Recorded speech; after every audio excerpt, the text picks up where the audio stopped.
वंदे श्रीगुरो श्रीयुतपदकमलं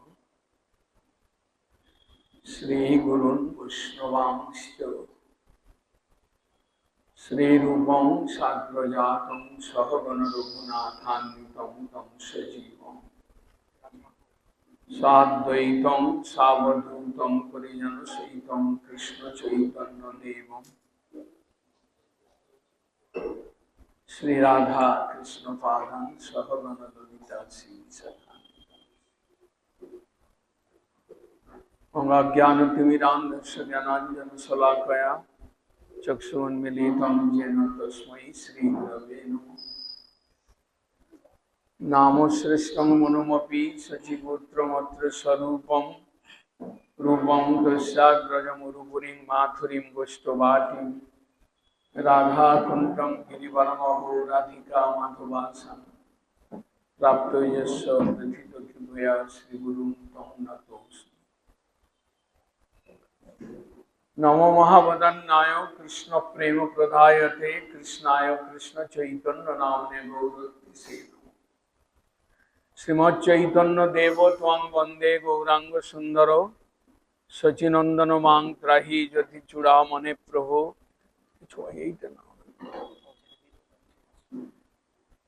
आजानुबाहु स्मेरा सनीलाचल विभूषण जगत प्रवर्तित साधु भगवन नाम कीर्तन अद्वैत आचार्य संश्लाघिन सार्वभौमाभिनंदक रामानंद कितप्रीत सर्व वैष्णव बांधव श्रीकृष्ण चरणाम्बोज कुंडलाक्रांत गंडम पंजाक्षं पंगुकंठं स्मितोत्सुकमुखं साधरे न्यस्तवेणुं श्यामं शान्तं त्रिभंगं रविकरवसनं भूषितं वैजयन्त्या वंदे वृंदावनस्थं युवती सदभृतं ब्रह्मगोपालवेशं कस्तूरितिलकं ललाटपटले वक्षस्थले कौस्तुभं नासाग्रे वरमुक्तिकं करतले वेणुकरे कङ्कणं सर्वांगे हरिचन्दनं सुललितं कण्ठे च मुक्तावली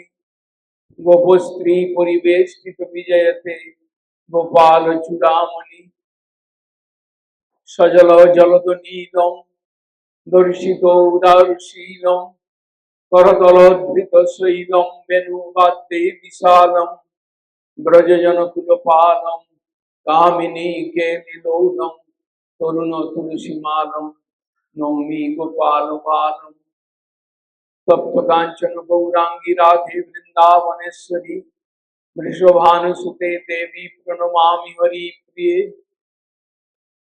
राधां रसेश्वरीं रम्यां गोविंद मोहिनीं परां वृषभानुसुतां देवी प्रणमामि श्री हरि प्रियां महाभाव स्वरूपा तम कृष्ण प्रिया वरिरसी प्रेम भक्ति प्रदे देवी राधिके तम नमामि अहम्। हरे कृष्ण कृष्ण कृष्ण हरे हरे हरे राम राम राम हरे। वृंदावई तुलसी देवी प्रिया वै केशवस्य च कृष्ण भक्ति प्रदे देवी सत्यवत्यै नमो नमः। वंशाकल्पतरुभ्यश्च कृपा सिन्धुभ्यैव च पतितानां पावनेभ्यो वैष्णवेभ्यो नमो नमः।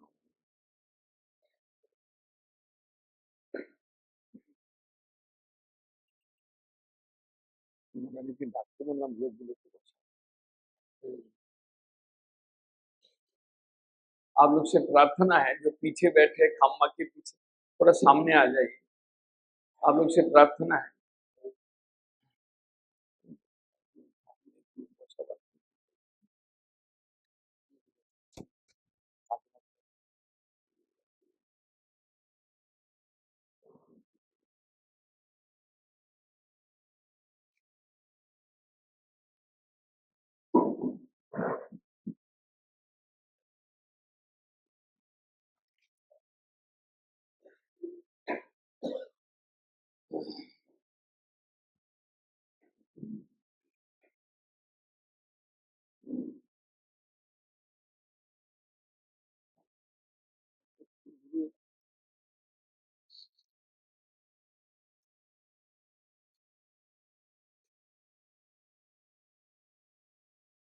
गौड़ियों गुरुवर की बात से करते हुए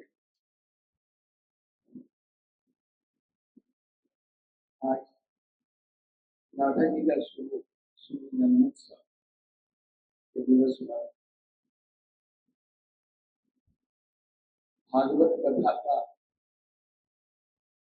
प्राक कथा भूमिका थोड़ा सा वर्णन करेंगे। कल से हमारा भागवत कथा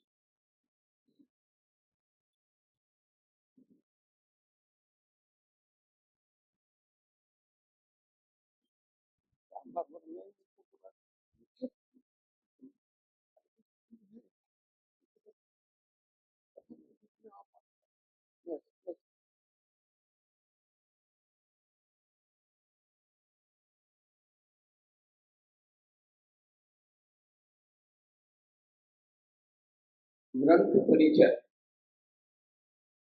जो भागवत कथा हम लोग शांति श्रवण करेंगे उस ग्रंथ का विषय में कुछ जानना हमें जरूरत है।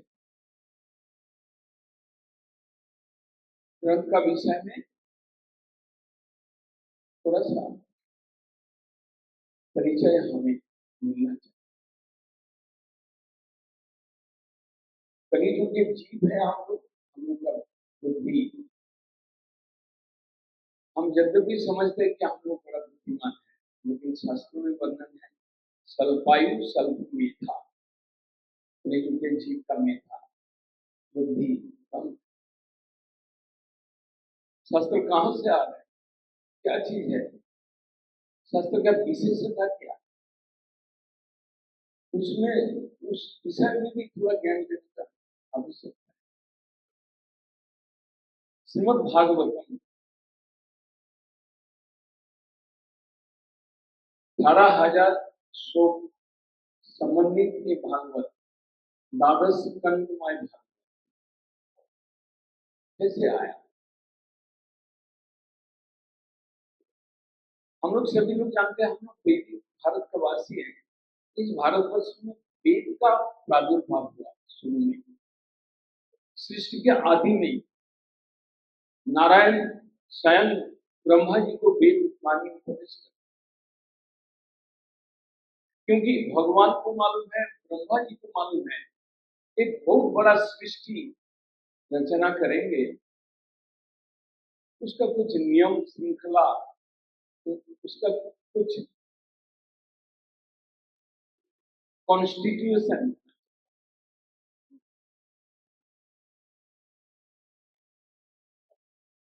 जब कोई स्कूल, बहुत बड़ा स्कूल का स्थापना करते हैं या और कोई इंडस्ट्री स्थापना करते हैं, तो ये सब सोचना पड़ता है तो कैसे चलेगा, उसका नियम कानून क्या होगा।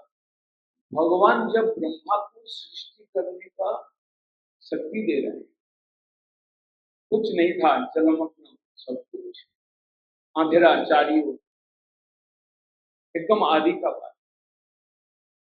शेष नाग के ऊपर सोए हुए भगवान विष्णु नारायण सृष्टा,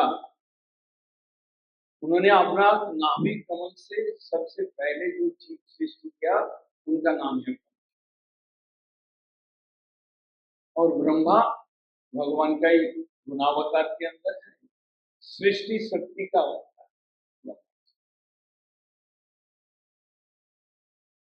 जब ब्रह्मा जी आए नाभि कमल से, तो ब्रह्मा जी कुछ समझ नहीं पा रहे थे कहां से आया मैं और किस काम के लिए मेरा यहाँ पर आना। बड़ा बुद्धिमान तो थे, लेकिन कई साल तक उनको चिंतन करना पड़ा कि हम कहां से आया, मेरा जन्म कौन किया और मेरा कर्म क्या है, क्या करना है। तो पद्म का नाल से ब्रह्मा जी ऊपर जा रहे नीचे जा रहे, कुछ समझ नहीं पा रहे थे। उसके बाद में तप, ऐसा शब्द उनके कंठ है, तप तपस्या करो। उसमें फिर ब्रह्मा जी तपस्या किया। बाद में उनको मालूम हुआ कि मैं भगवान नारायण जी के नाभि कमल से मेरा उत्पत्ति हुआ और नारायण जी स्रष्टा मूल स्रष्टा उनका इच्छा से ये भौतिक जगत को सृजना है, उनका शक्ति से मेरे को सृजन करना है। सृजन करने का शक्ति दिया, उसके साथ साथ वेद का उपदेश, वेद वाणी ब्रह्मा जी। इसलिए हम लोग वैदिक भारत के पास, भारतवर्ष भूमि आध्यात्मिक चेतना से सिक्त है, इसलिए भारतवर्ष में इतना धर्म चर्चा होता है। और कोई देश में ऐसा नहीं, जितना भगवान का अवतार हुआ इसी धरती पर। बाद में क्रिश्चियन धर्म आया, मुस्लिम धर्म आया, जैन धर्म आया, जो भी आया, अब लंदन में, अमेरिका में जाएंगे, चर्च है, गॉड का आराधना होता है, मूर्ति नहीं है, निराकार स्वरूप में भजन होता है। लेकिन 6 दिन बंद रहता है, केवल संडे को खोला जाता है, उस दिन प्रार्थना। वो प्रार्थना भी क्या है कि भगवान आप, मैं हफ्ता भर 6 दिन तक जो भी मैं अन्याय किया, मेरे से जो भी पाप हुआ, उससे आप क्षमा करें, ये है। लेकिन भारतवर्ष के अंदर जो विधि रीति रिवाज, उसमें डेप्थ है, तो हमें समझना पड़ेगा। भागवत सुनते सुनते कुछ समझ, हम लोग जानते हैं ऋग साम जो आता है, 4 वेद ब्रह्मा जी को उपदेश किया। बाद में ब्रह्मा जी नारद को देते हैं, नारद जी वेदव्यास को देते हैं। इस तरह से परंपरा होकर हमारा जीवन का सिस्टम क्या होना चाहिए, हमको कैसे कर्म करना चाहिए, कैसे जीना चाहिए, हमारा धर्म क्या हो, ये सब बारे में देख। वो वेद में जो भी चीज है, वेद बहुत विशाल आकार आकृति का है, हम लोग पढ़ के समाप्त नहीं कर सकते और समझ भी नहीं सकते। वेद को, वेद में जो भी मंत्र है, जो भी इंस्ट्रक्शन है, जो भी भगवान का स्वरूप का वर्णन है, इतना सूक्ष्म रूप से है, हम उसको इलाबोरेट नहीं करेंगे, व्याख्यान नहीं देंगे, एक्सप्लेनेशन नहीं होगा, तो हम सब। इसलिए भगवान वेदव्यास के रूप में, 27 अवतार के रूप में ज्ञान शक्ति लेकर वेदव्यास जी का अवतार हुआ, और वेदव्यास जी ने वेद को लिपिबद्ध किया, किताब के आकार दिया, उन्होंने लिखा वेदव्यास। उस वेद के अंदर 2 प्रकार का उपदेश है, मंत्र है, एक आगम, एक निगम। आगम शास्त्र और निगम शास्त्र। आगम शास्त्र मंत्र प्रधान, तंत्र प्रधान, और निगम शास्त्र लीला प्रधान, कथा प्रधान। आगम शास्त्र में, आगम शास्त्र कहा जाता है कि शिव जी का मुंह से निकला, पार्वती जी का कर्णदेश में प्रवेश किया, और भगवान वासुदेव का सम्मत, वासुदेव जी को सम्मति दिया, वो आगम है। और निगम जो वेदव्यास के मुंह से निकला, सुखदेव के कर्णगत हुआ और कृष्ण का सम्मत है, वो निगम शास्त्र है। निगम शास्त्र के अंदर भागवत पढ़ता है।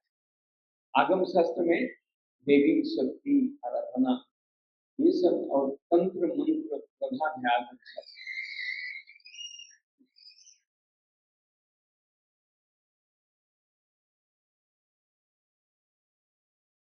कल से आप लोग कोई बच्चा को मत ले आइए जो चिल्लाएगा यहाँ पर, मेरा प्रार्थना है करबल। कोई बच्चा को मत ले आइए, कथा बोलने वाला सुनने वाला दोनों को डिस्टर्ब।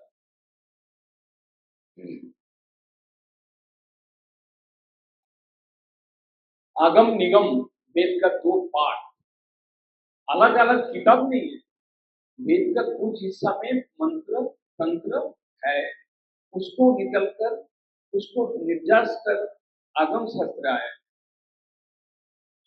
जैसे देवी पुराण,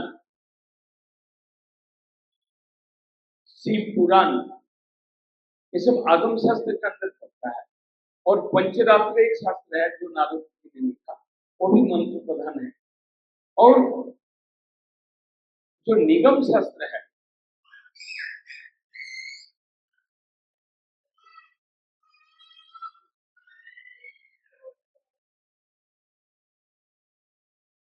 जो निगम शास्त्र है, भगवत अवतार कथा, भगवत जसर कथा, उनका कथा और भगवान का लीला, उसमें भक्ति धर्म का स्वरूप और उसका निचास निगम शास्त्र। तो ये एक दो हिस्सा का बंटवारा है वेद के अंदर। लेकिन वेद वास्तव में वेद का निर्जास निकलकर वेदव्यास जी ने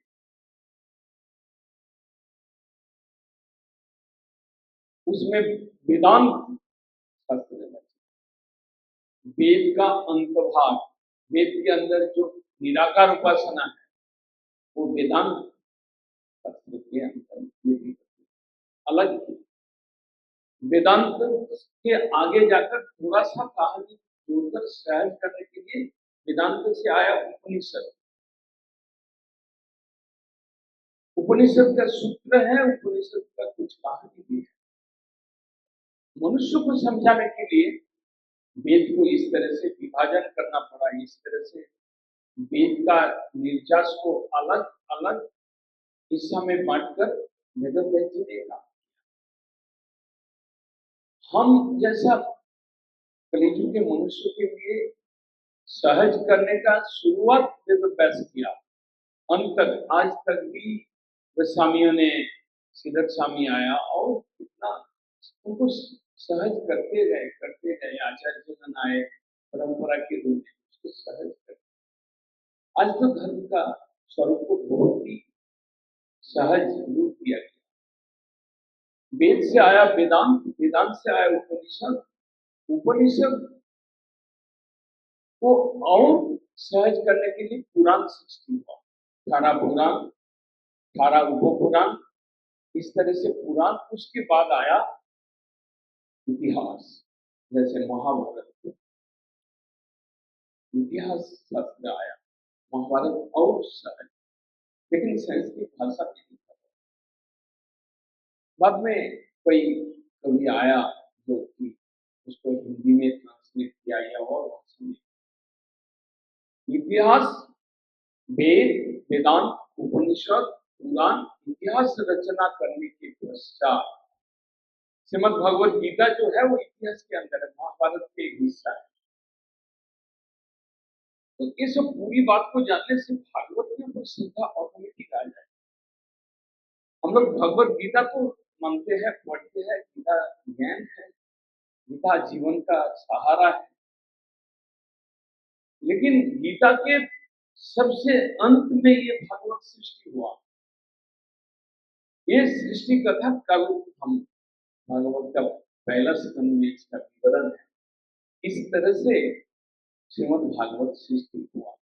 लेकिन आज यहाँ तक जानते हैं कि इतिहास के बाद पूरा वेद, उपनिषद, पुराण का निर्जास के रूप में भागवत, और उसका दृष्टांत क्या देते हैं कि ननी जब दही को मंथन करते हुए मक्खन निकल आता है, वो भागवत माखन है। और पूरा जितना शास्त्र है वो दही के समान। दूध को गर्म करके आप दही जमाया, उसको जब मंथन करते तो माखन निकल आता है। भागवत एक शास्त्र है जो चारी वेद दधी भागवत नवनी मोठीलैन सुखदेव आश्चर्य मंथन किया। सुखदेव जी ने उसको मंथन किया, मंथन करते हुए नवनीत निकाले इसमें भागवत।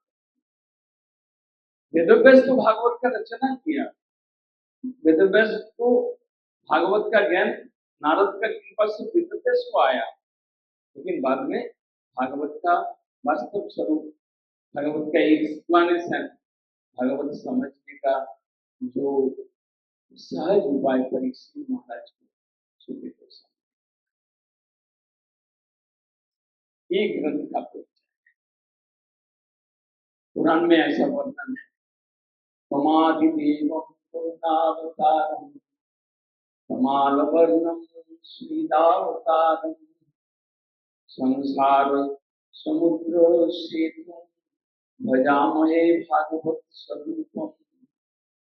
पुराण में तमादिदेवम, आदिदेव भगवान कृष्ण, करुणा निदानम, करुणा का स्वरूप है। तब तो अपना विषय में जो ज्ञान है शास्त्र के माध्यम से उन्होंने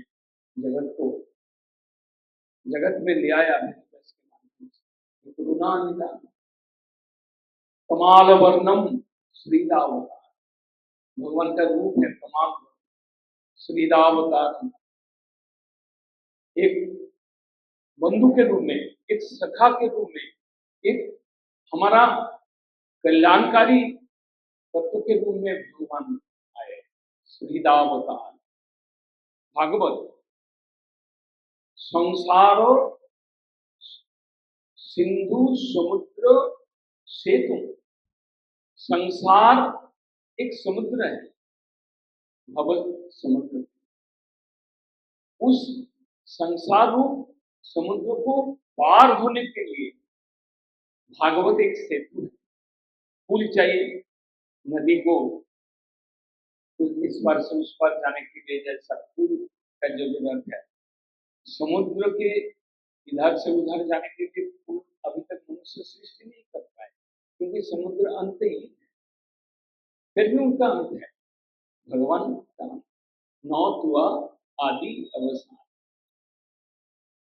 भगवान का ना आदि है प्रलय नहीं, जन्म मृत्यु रहित सनातन सत्य सच्चिद आनंद। हम ये संसार को भव जो सागर, भव सागर अनंत विशाल, इसका कोई अंत नहीं। यदि समुद्र का कोई पार उपार है पारावार, लेकिन भव समुद्र तक नहीं। और इस संसार समुद्र पार होने के लिए सेतु के रूप में भगवान ने कृपा कर वेदव्यास जी के माध्यम से आविष्ट होकर ज्ञान भक्ति माए एक किताब भागवत कर, जो सुनेंगे, जो पढ़ेंगे, जो मनन करेंगे, ग्रेजुअली धीरे धीरे उनका ये संसार बंधन कटेगा। उस पर भी भागवत इतना, आज कलियुग में कितना भागवत चर्चा होता है, इसलिए भागवत ऐसा एक अवतार है कि सेतु के रूप में हम पैदल चलकर भव समुद्र के उधार गोलोक वैकुंठ में जा सकते हैं। भागवत का आश्रय, भागवत का शिक्षा को जीवन में अपना,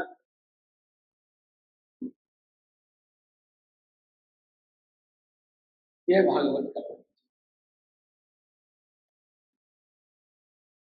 और भागवत का जो श्रवण महान, सुनने का ज्ञान, सुनने से क्या हो और कैसे सुने।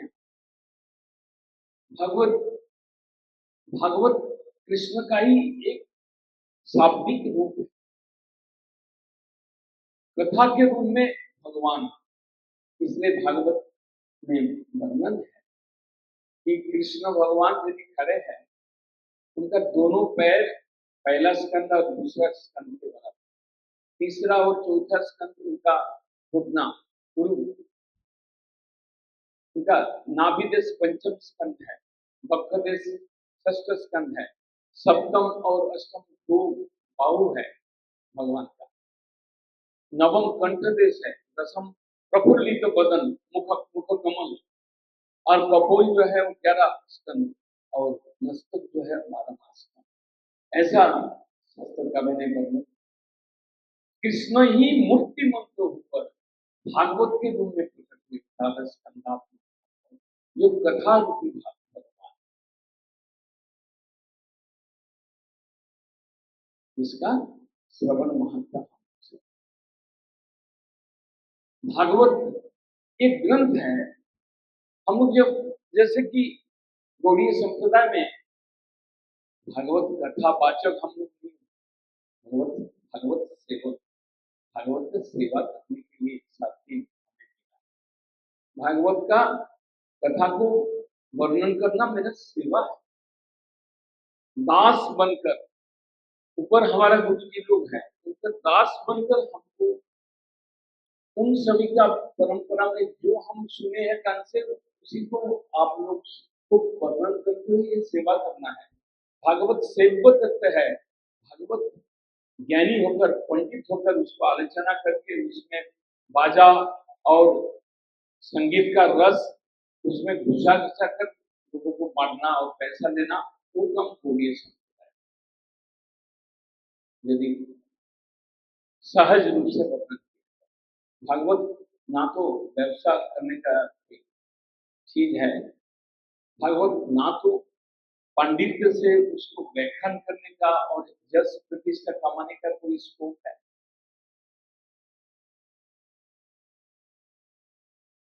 भागवत मनोरंजन करने के लिए आप लोग आए हैं कि रोज नया नया कथा बोल के उसमें मजा करेंगे, मनोरंजन का चीज। भागवत काम से सेवा करना होता है।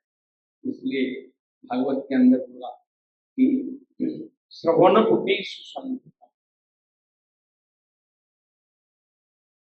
कान को भर दो भागवत कथा से। कान का छिद्र तुम्हारा छोटा तो है, आत्मा तो पहुंचेगा, वो नाली जैसा है।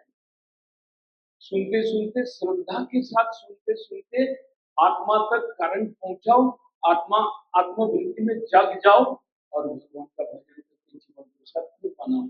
ये है भगवत। इसलिए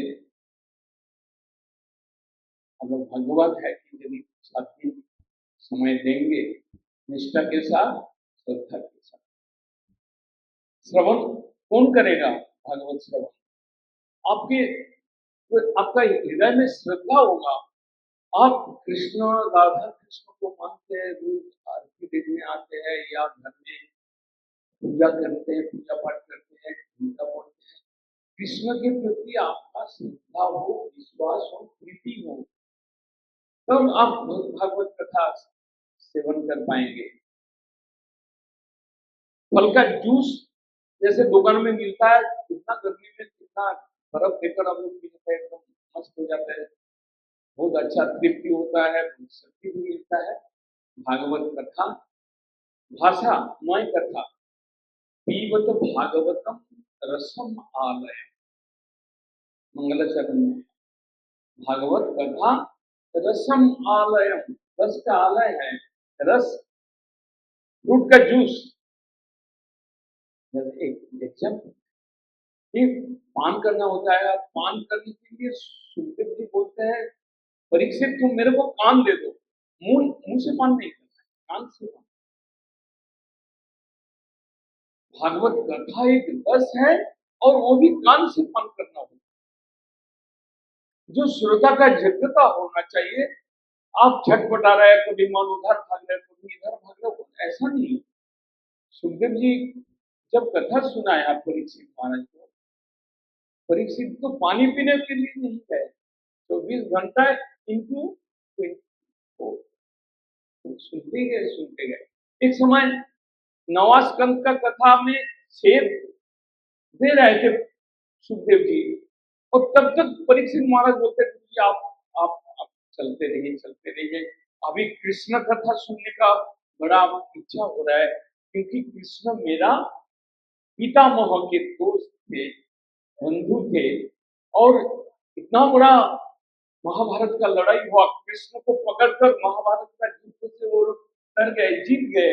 तो मैं इसलिए कृष्ण कथा सुनना चाहता हूँ। तो श्रोता का ये चित्रता होना चाहिए, निष्ठा के साथ रोज आएंगे। आजकल तो आदमी का समय कम है, आप लोग के पास समय कम है, साधुओं के पास समय 24/7 कितना घंटा होता है जोड़ लीजिए। लेकिन गौड़ी मठ में कथा होगा 2 घंटा का रोज, 4:30 से 6:30 और 7 दिन, तो हिसाब स्पष्ट है। 14 घंटा आपको मिलना है, इतना कम, तो भी आपके पास समय नहीं है। दूर दूर के आएंगे, फिर आधा घंटा कथा हो गया, फिर पहुंचेंगे, और कभी कभी कथा के बीच में उठ के जाएंगे, तो हमारा ये सिचुएशन। लेकिन 14 घंटा, इतना 14 घंटा में भागवत वर्णन कभी भी नहीं संभव है। 7 दिन में दोनों टाइम कभी भी संभव नहीं है। वो तो ऊपर ऊपर कहानी पकड़ कर जाते हैं, हम तो एकदम निर्जास बोलेंगे। लेकिन भागवत ऐसा एक चीज है, आप जीवन भर सालों तक पढ़ेंगे तो भी आप उसको ठीक से समझ नहीं पाएंगे, उसको ठीक ठीक पठन नहीं कर पाएंगे। तो इसलिए श्रोता का योग्यता है, श्रोता स्थिर होगा, मन स्थिर करेंगे, निष्ठा के साथ रोज आएंगे, श्रद्धा के साथ सुनेंगे, कृष्ण के प्रति हर रोज सुबह शाम प्रणाम करते हुए उनसे प्रार्थना करेंगे, गुरु के चरण में प्रणाम करते हुए रोज प्रार्थना करेंगे कि गुरुदेव 7 दिन इसमें कोई इंटरप्शन ना आए, मेरे को कृपा कीजिए कि हम 2 घंटा रोज। ये श्रोता का क्वालिटी। अभी जो कथा वाचक होगा उसका भी क्वालिटी निर्धारण किया, भागवत में वर्णन है। 10वां स्कंद का शुरू में निवृत्त तर्षयीयमानम भवौषधात् सूत्र मनोभिरामम, वहां बोल दिया निवृत्त तर्षयीयमानम। कौन इसका गान करेगा, भागवत का कौन कथा बोलेगा, वर्णन करेगा, वाचक कौन है? निवृत्त तर्ष, जिसका तृष्णा खत्म हो। निवृत्त तर्षे, तर्षा मतलब तृष्णा, संसार का हर एक प्रकार का वस्तु पाने का तृष्णा जिसका खत्म हुआ, वो भागवत कथा बोलेगा। इसमें 2 लाख 5 लाख 10 लाख का तो कोई बात ही नहीं है। जो कथा वाचक होगा उनका अपना शरीर के लिए अच्छा अच्छा खाना, अच्छा पहनने का तृष्णा भी खत्म हो चुका है, तब जाके वो निराग वक्ता है। वास्तव में निराग वक्ता होगा वो कथा वाचक, शुद्ध कथा, जिसका संसार के कोई भी वस्तु के प्रति राग नहीं है, अनुराग नहीं है, कोई प्रकार का तृष्णा, तृष्णा का समाप्ति हो चुका है, वो भागवत कथा बोलेगा। स्त्री है, बच्चा है, वो भागवत कथा बोल रहा है, ये तो गड़बड़ है। चाहे सुनने में खराब लगे, लेकिन गड़बड़ है। भोग का राज्य में है आप भागवत कथा वाचक है, आपके पास बड़ा लग्जूरियस गाड़ी है, बहुत बड़ा वैभव है, आप वहां पर रहते हैं, आप प्योर सिल्क का कपड़ा पहन के दुपट्टा लगा कर कथा में बैठते हैं, ये सब तृष्णा का अंत होगा, तब जाके आपका कथा तो वो लोग बोल रहे हैं, आप सुन रहे हैं, हजारों लाखों लोग सुन रहे हैं। दूसरा बात, सुनने के बजाय आप अगर टीवी में या मोबाइल में भागवत कथा सुनेंगे, उसमें कुछ ना कुछ फायदा है। लेकिन जो सुखदेव जी बोल रहे हैं, परीक्षित महाराज बोल रहे हैं, निवृत्त तर्षयी माना, भगवत कथा कौन बोलेगा? जो तृष्णा से निवृत्त हो चुका है, उनका मुंह से कथा सुनने से आपके कान से जाकर आपका मन में टच करेगा, मन से जाकर आत्मा में टच करेगा, आत्मा को जगा देगा, आपको भक्ति पाएगा। वरना आप कितना टीवी में और मोबाइल में सुनते रहेंगे, कितना सुन रहे आदमी, बहुत व्यस्त है सब लोग, लेकिन कुछ भक्ति भक्ति में डेवलपमेंट कुछ। यदि आप निराग वक्ता से सुनेंगे और आपका भूमिका श्रद्धा का भूमिका, निष्ठा का भूमिका होगा।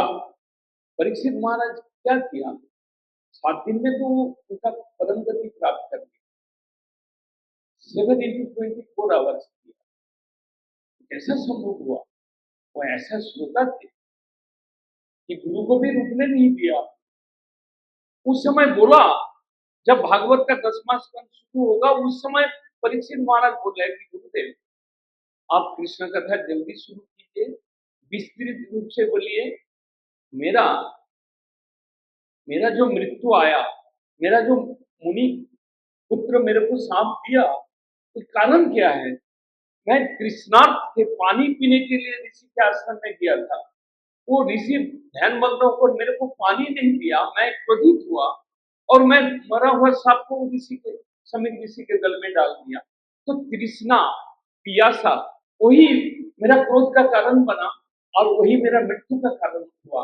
इस हाथ में मेरा आयु निर्धारित हो गया। लेकिन आज तकरीबन 5वां दिन समाप्त हो रहा है, लेकिन वो पानी भी नहीं पिया और वो तृष्णा उनको बाधित नहीं कर रहा है। तो इसलिए परीक्षित महाराज बोल रहे कि गुरुदेव, आप बोलते जाइए, मैं जो कथा रस अमृत पान कर रहा हूँ, उसमें ये पानी पीने का तृष्णा वो खत्म हो चुका है। ऐसा सोचा।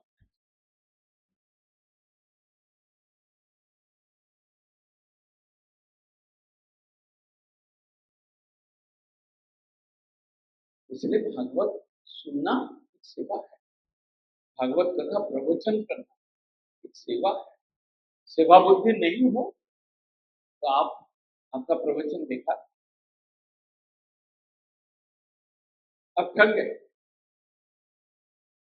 भगवत कथा का क्या प्रवचन करेंगे आप प्रवक्ता हैं, आप विशेष रूप में बोल रहे हैं, आपके अंदर भक्ति नहीं होगा, आप विशेष रूप में क्या बोलेंगे? ब्याला ले आएंगे, डीपी तबला ले आएंगे, हारमोनियम ले आएंगे, ये सब 15 आदमी को ले आके भागवत कथा में तो अमृत नहीं है, वो कीर्तन के माध्यम से उसके अंदर अमृत डालने का आप कोशिश कर रहे हैं। आप प्रवक्ता है, आपके भीतर में कोई भक्ति है, कथा के साथ वो आपका भक्ति का मिश्रण हो तो आप हित कर्ण रसायन, आपका कर्ण में आनंद देगा और हृदय के अंदर, चित्त के अंदर, आत्मा के अंदर रस आएगा, तभी जाके वो कथा वाचन।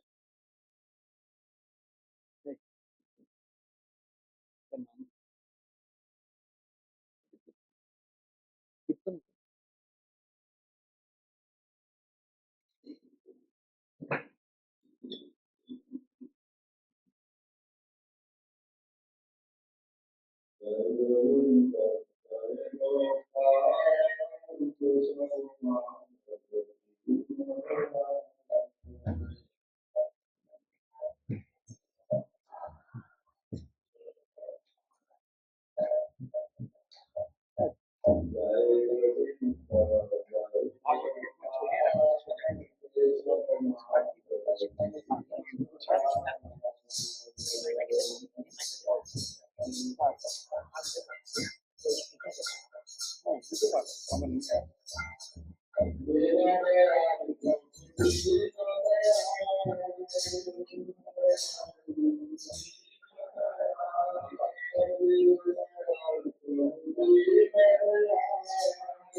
रहा है।